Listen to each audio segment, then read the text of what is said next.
Hashem Naaseh Menasliach. Sipurei Maasiot, les contes de Rabbi Nachman. Le premier, la princesse disparue. Mais Avidat Bat Melech avec les commentaires de Rav Ofer Erez dans Havat Kedumim. C'est-à-dire qu'il donne Un amour antique. Un amour précédent. Ou un amour de ce qui est antique. Qu'est-ce qui est antique? Les leçons de Sipurei Maasiot. C'est antique. Et donc on est arrivé à la deuxième moitié du conte. Quand le Sheni Lamelech va enfin chercher la princesse disparue dans un château de princesse. Et quel château de princesse? Un château tout entier de perles sur une montagne d'or. Même dans les rêves de Barbie les plus clinquants, tu n'as pas un château entier fait de perles. Perles précieuses, hein, on parle de perles d'huîtres. Bien fait. Alors, bon, c'est pas pour les fantasmes de bijoutier que Rabbeinu il a expliqué ce conte. Donc c'est quoi ce château? Alors d'abord, Rav Ofer Erez fait une remarque. La première partie du conte, c'est Sour Mera, comme dans le Tehillim 19. Pardon, pas 19, 33. D'abord, tu dois fuir le mal. Okay, c'est normal. Dans ta vie, tu fais face à une évolution. Une fois que tu as fini, entre guillemets, tu as mûri, tu as pris de la bouteille, tu arrêtes de fuir le mal. Quoi, tu cours après le mal? Non, tu fais mieux. Tu fais assez tov. Comme dans le passouk de Tehillim 33, il me semble. Sour Mera va assez tov. Le fait de faire déjà d'être sur Mera, c'est déjà faire assez top. Alors, en fait, quand quelqu'un il est occupé à faire Sour Mera, dire vous ferez ici en commentaire, c'est qu'il est dans un niveau basique de Avodat Hashem. Et quand il va être capable de dépasser ce niveau, grâce au fait qu'il est assez tov, alors le Ra va disparaître de lui-même. On va donner des exemples des Hashem. D'abord, il y a une remarque qui saute aux yeux dans le conte. Où est-ce qu'il est le Sheni Lamelech quand il fait ce changement, cette nouvelle étape dans sa recherche? Il sort de toute civilisation. Il est parti chercher la princesse disparue dans les déserts, dans des endroits où il n'y a plus d'être humain. Il croise un bonhomme qui n'est pas un être humain. Et l'habitant de cette région désertique lui dit mais t'es un homme? Mais j'ai jamais vu d'homme. C'est un comble. Comment tu sais que je suis un homme si t'as jamais vu d'homme? Et c'est pour dire à quel point il est dans un endroit qui est vide de toute civilisation humaine. Donc ça fait peur. Il n'y a plus de repère. C'est-à-dire que la personne qui est habituée à faire Sour Mera, à fuir le mal, à se définir comme j'ai pas fait le mal et donc c'est bien. Quand on lui dit maintenant tu vas voir ta vie autrement, tu vas viser à faire du bien. Oui d'accord, mais je vais quand même éviter de faire du mal. Mais ça va pas être le but de ta journée. Si tu vis ta journée selon le critère de combien de mal tu as réussi à éviter, quand est-ce que tu vas faire le bien? Oui d'accord, mais ça me rassure de me fixer des barrières et de les respecter. Je mange cachère. Ça veut dire quoi? Ça veut dire que je mange pas ça, je mange pas ci, et je mange diététique, donc je mange pas ça, je mange pas ça. D'accord, donc ces barrières, elles te rassurent? Ah oui. D'accord. Sauf que donc, le problème, c'est que quand on te demande de focaliser sur un objectif positif, tu as plus tes barrières qui te rassurent. Donc, Rabbeinu, quand il nous dit que le Sheni Lamelech, il a commencé une nouvelle voie qui est de chercher la princesse à travers des endroits qui sont vides, il fait référence peut-être, il me semble, à ça. Quand on te demande, voilà, avance dans ta vie, maintenant tu vas te concentrer sur du positif, sur faire du bien, sur le positif qui est en toi, sur le positif qui est chez l'autre, peut-être que tu peux avoir peur que ça, par l'absence de barrières. On va voir. Imagine, d'après toi, c'est quoi une relation avec autrui, une relation qui est saine et mature? Est-ce que c'est une relation où tu vas passer ton temps à éteindre des conflits? Évidemment que non. Quand on passe notre temps à éteindre des conflits avec quelqu'un, c'est que notre relation, elle vole pas très haut. Elle est instable en tout cas. Imagine un collègue de travail avec lequel tu passes ton temps à éteindre des conflits. Ah non, vous faites le travail. À la fin du mois, le travail il est fait. Mais c'est pas sain, c'est pas mature. C'est probablement enfantin, gamin. Ça manque de recul. Alors, pareil dans la Avodat Hashem. Si quelqu'un il définit sa Avodat Hashem selon juste se retenir de faire le mal, ça vole pas très haut. Mais il a des repères. On lui demande, dépasse tes repères. Arrête de regarder que tes repères. On te demande de cultiver le tov. On te demande d'arrêter la guerre frontale. J'ai des défauts, tu as des défauts, je vais essayer de faire en sorte que on fasse la paix entre nos défauts à chacun. D'accord, mais si on regarde que le mal chez l'autre, ça va pas être très motivant. Si je fais la guerre frontalement aux défauts de l'autre ou au mien, ça ne va pas durer. Rav Ferez, il explique que c'est spécifiquement notre génération. Il cite Rav Akiva Rabinovitch, qui est un contemporain de notre génération, qui dit que notre génération, c'est typiquement la génération qui fonctionne sur un moteur de recherche du bien. Ça veut dire quoi? Ça veut dire que si aujourd'hui quelqu'un il veut donner une Torah qui sert uniquement à fuir le mal, il ne va pas trouver un public dans notre génération. C'est dépassé. Ça veut dire quoi? Ça veut dire qu'on doit se concentrer sur une nekuda tova, sur une pnimiut, une intériorité qui est bonne. Et en te concentrant sur l'intériorité, par exemple dans une relation avec un collègue de travail, avec un ami, et tu ne te concentres pas sur le fait de ne pas mettre l'autre en colère, de ne pas t'énerver après le défaut de jalousie de l'autre, le sens de compétition exacerbée d'un collègue de travail, mais tu vas te concentrer sur une qualité qu'il a, une aptitude qu'il a, sa richesse intérieure. Et tu vas zoomer, tu vas te focaliser là-dessus. Et là, tu vas me dire, ouais Mordechai, j'ai déjà entendu, ça s'appelle Azamra. Rabbeinu, dans la Torah 282, il a martelé ça en long et en large. Et effectivement, c'est de ça dont on parle.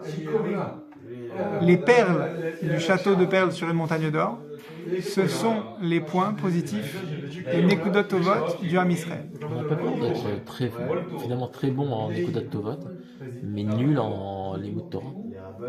On a besoin. C'est quoi être bon en Nekudot Tovot? C'est-à-dire que tu as compris la leçon, tu vas regarder tes points positifs, de ne pas te désespérer de tes points négatifs, mais d'un autre côté, tu aurais été Mezalzel en Limud Torah. Tu n'auras pas mis le paquet sur Limud Torah. En fait, le problème, c'est que la Torah elle-même, elle prend racine dans le Kisei HaKavod. Et le Kisei HaKavod, c'est, on va dire, le tissu avec lequel sont faits les Neshamot du Ham Israël. La matière première de nos Neshamot, c'est le Kisei HaKavod. Et c'est ça le Shoresh, la racine de la Torah. Ça veut dire quoi? En clair, ça veut dire quoi? Ça veut dire que quand un juif il veut être honnête avec lui-même. Il veut faire honneur à la Nekuda Tova qui est en lui. Il est en train de faire honneur à la racine même de la Torah. Et donc c'est plus important de faire honneur, de révéler, d'admirer, de permettre d'exprimer ma Nekuda Tova, ma Neshama, que d'étudier la Torah. Être fait le jour même et le soir même. De toute façon, quelqu'un qui étudie la Torah en ayant une pauvre image de lui-même, en fait, il n'est pas en train d'étudier la Torah. Puisque la Torah elle-même, elle prend racine dans une estime de lui-même, c'est-à-dire dans sa Neshama. Quand ta Neshama elle est éteinte parce que tu as une pauvre image de toi-même, la Torah, le flux de Torah auquel tu essaies de te brancher, il est éteint. Donc tu vas étudier quoi? Alors tu vas ouvrir le livre et tu vas lire le matin, un juif il dit Modéani, il fait Netilat Yadayim, tu vas apprendre les halachot. Mais c'est pas la même Torah. C'est pas la même valeur de Torah. C'est pas le même kvod à Torah. Quand avant d'étudier, un juif il fait Modéani, tu vas dire Hachem, aujourd'hui, je me rends compte que j'ai tel point positif en moi. Et après, tu mets un pied par terre. Et tu fais Netilat Yadayim, etc. C'est pas le même. Et d'ailleurs, je te le donne en mille. Par quoi commence l'écouter à la rote sur les lois du lever du matin? Par le commentaire de Rabbi Nathan sur la Torah Azama. Et là-bas, Rabbi Nathan, il dit un mot qui est déconcertant, au minimum.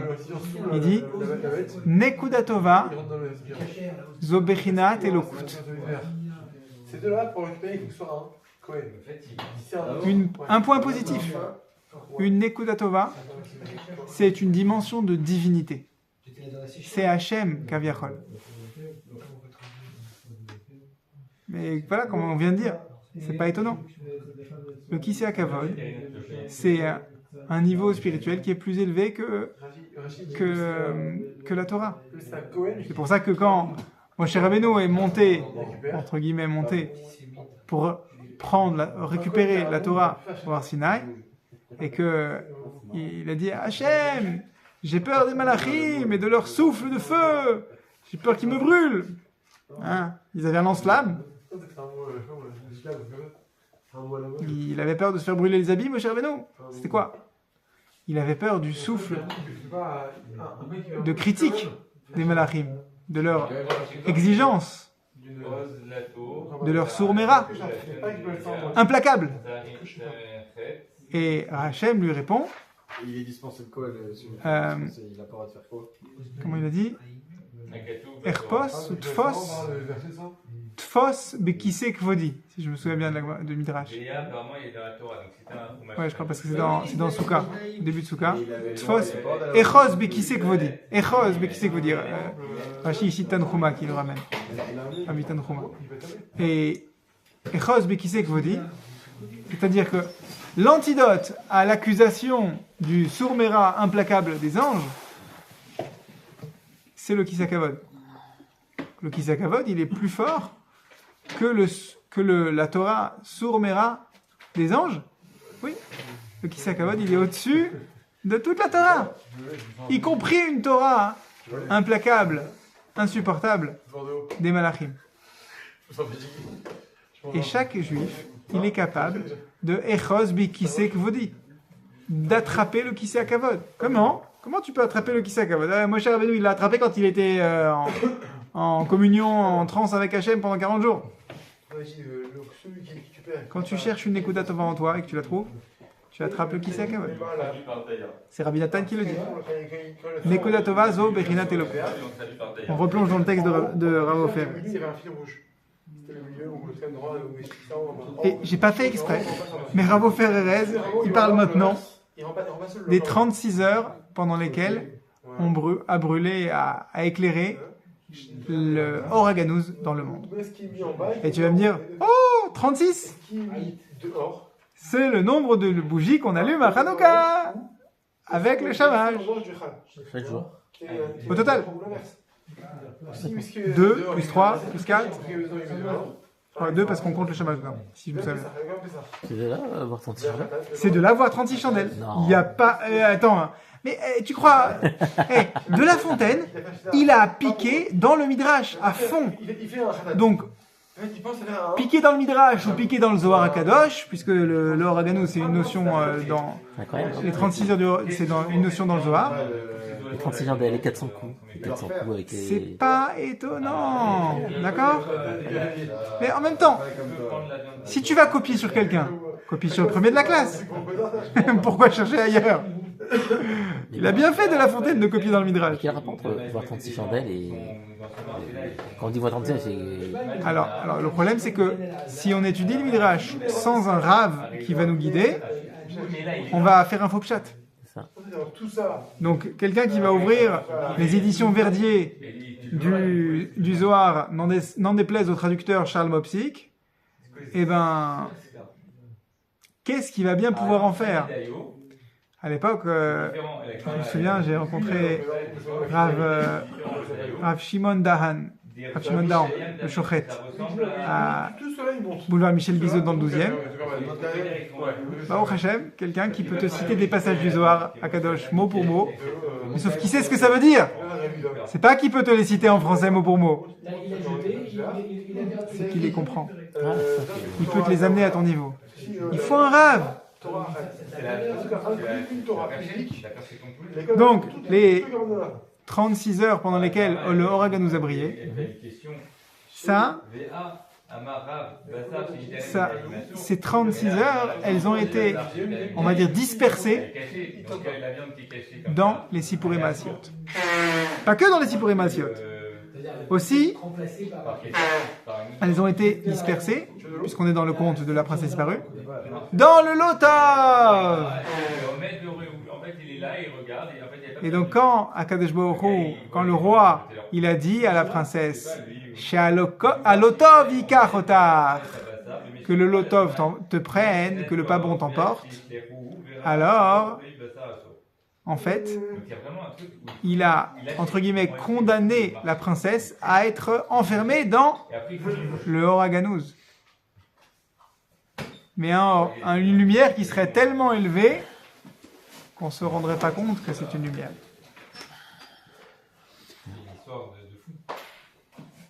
Il y a un moyen mnémotechnique, on va dire, de ce concept-là que j'aime bien rappeler. Comment t'écris le mot zivug? Zain, Vav, Vav, Gimel. Zain, Et Vav. comment tu écris? Alors le Vav, c'est 2 barres, d'accord? Les deux Vavim. Mais le Zain et le Gimel, C'est deux... Ouais. c'est comme Oui, c'est la- 2 visages qui se font face. Zain, Rimel. Ouais. Et le mot Ganouz, c'est l'inverse. Ça commence par un Gimel et ça finit par un Zain. Et donc, si Zivug, c'est 2 visages qui se font face, Ganouz, les visages sont dos à dos. Nous. Quand quelque chose est caché, comme ce Or HaGanuz, on a l'impression que les visages, Kadosh Baruch Hu et nous, le Ham Israël, on a l'impression qu'on est dos à dos, qu'on se fait plus face. Nous et Akadosh Baruch Hu. Oui. D'accord. Mais en fait, ça c'est tout est caché. Ce n'est que une cachette.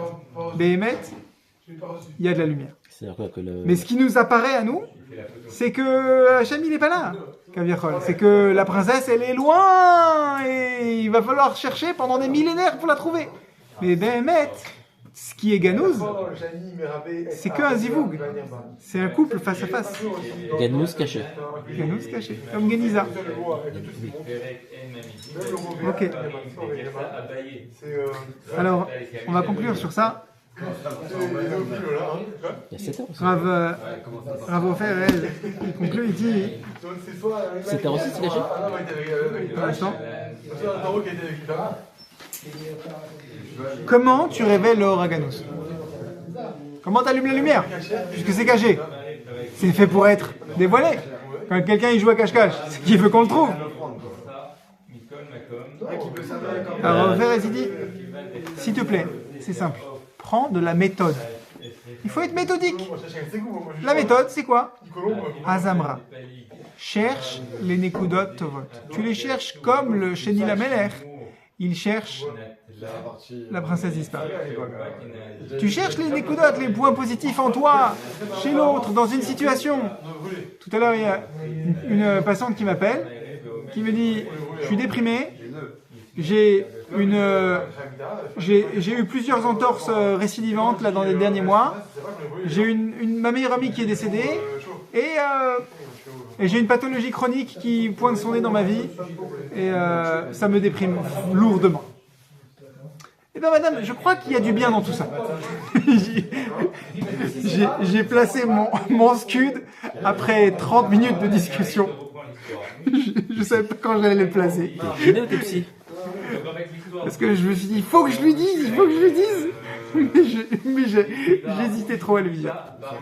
Et je suis content parce que vraiment, après les 30 minutes de discussion, j'ai réussi à lui montrer où est-ce qu'il était le bien. La Nekuda Tova dans cette situation, je lui ai dit, regardez madame, vous devez protéger votre santé physique et mentale. Vous devez apprendre à freiner, à dire non. Quand quelqu'un il vous embête, vous devez dire non. Et quand vous serez en bonne santé dans quelques semaines, Bezrat Hashem, vous n'aurez plus la même force à dire non, je refuse d'aller à telle fête familiale où je vais voir une personne toxique. Maintenant que vous êtes en mauvaise santé, vous êtes plus prompt à dire non, à mettre des freins. Alors ça c'est bien, c'est une richesse, savoir mettre des freins. Alors maintenant que vous êtes prédisposé à mettre des freins, gardez cette Nekuda Tova de savoir dire non avec fermeté. Et gardez-la pour plus tard, quand vous serez tellement en bonne santé qu'il faudra vraiment faire exprès de dire non. Parce que votre état de santé ne vous poussera pas à le faire. C'est mamash une Nekuda Tova. Mais encore faut-il le voir. Et c'est facile quand c'est pas toi. C'est pour ça que Rabbeinu il commence comment dans l'Ikutei Moharan, la Torah Reshpebet, la Torah Azamra, il dit quand tu chercheras une Nekuda Tova chez l'autre. Ouais, c'est facile. Et après, une fois qu'il t'a bien fait tout le déroulé de chercher une Nekuda Tova du point positif chez l'autre, il te dit bon, tu sais quoi? Vraiment, ce que je voulais te dire, c'est qu'il faut que tu fasses ça chez toi. Mais c'est dur. Donc c'est pour ça que je te l'ai pas dit d'entrée de jeu, parce que sinon on t'aurait fermé le livre tout de suite. C'est plus dur de chercher en toi. Donc je te le dis pas tout de suite. C'est au cours pour les ceintures jaunes qu'on en parle. Les ceintures blanches, on n'en parle pas. Donc une fois que tu es méthodique, tu appliques la méthode de Rabbeinu, tu cherches le bien en toi, chez l'autre, etc. Tu es méthodique. Deuxième ingrédient, tu es Moser Nefesh. Moser et Atzmecha. Il n'y a pas de traduction de Moser Nefesh en français, on dit vouer sa vie. Être appliqué, faire des efforts. Tu es méthodique, tu appliques, tu te donnes à fond avec cette méthode. Alors, paf, ça fait des chocs à pic. Comme le chocolat et le champ de blé. Paf, ça fait des chocs à pic. C'est quoi les chocs à pic? C'est les 36 heures de Ora Ganouz. Mais c'est plus Ganouz. C'est Hanouka. La lumière brille. Tu dois rencontrer ton Lotov. Tu dois faire la rencontre avec ton prélec, ta part de Lotov. C'est quoi ta part de Lotov? C'est la part de ta vie où tu dois chercher les Nekudot Tovot dedans. À quel moment de l'année est-ce qu'on fait Hanouka? Dans l'hémisphère nord? En hiver. Dans la partie de l'année où il fait le plus noir. La nuit est la plus longue. Parce que c'est là où ta vie est la plus sombre, que se trouve la plus grosse charge de Nekudot Tovot. Parce que le Lotov, que tu le veuilles ou non, il est là pour protéger les Nekudot Tovot. Comme l'écorce d'un fruit est là pour protéger le fruit. Quand une orange est abîmée, quand la peau est attaquée, elle a été abîmée dans le voyage, quelqu'un a coupé, a abîmé la peau. Le fruit, il va s'abîmer plus vite. C'est pareil pour le lotov. Il est là pour protéger le tov. Alors n'accorde pas une importance prioritaire au mal que tu veux fuir, mais vois-le comme une écorce, comme un emballage. Et là, tu fonces, tu vas viser le bien qui est au fond, qui est derrière l'emballage, et tu vas gagner.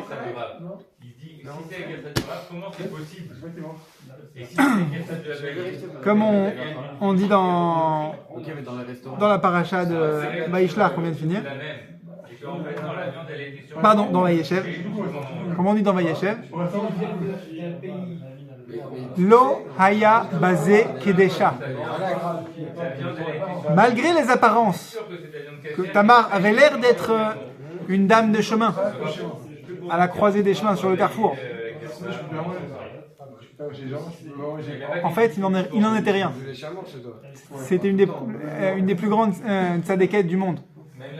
Et de cette union va naître Mashiach. Donc, Yiratson, chez Niske, de voir que l'eau haya basé kedesha. Il y avait pas en fait de femmes de mauvaises mœurs à cet endroit-là. Il n'y a pas dans la vie d'un juif de lotov. C'est-à-dire que le cellophane dans un carton, dans un objet que tu as acheté, il n'a pas de valeur. C'est juste l'emballage. Il mérite d'être jeté à la poubelle. Mais c'est bien, hein. On a besoin du cellophane tant qu'on n'a pas ouvert le paquet. Donc, Yiratson, qu'on mérite de comprendre et de vivre cette memra de Rav Ben Shitrit. C'est quoi un rachat? C'est un tzaddik sous cellophane. Il faut ouvrir le cellophane, il faut l'ouvrir le paquet. Enlève le polystyrène, appuie sur on, utilise le tzaddik qui est en toi, le tov.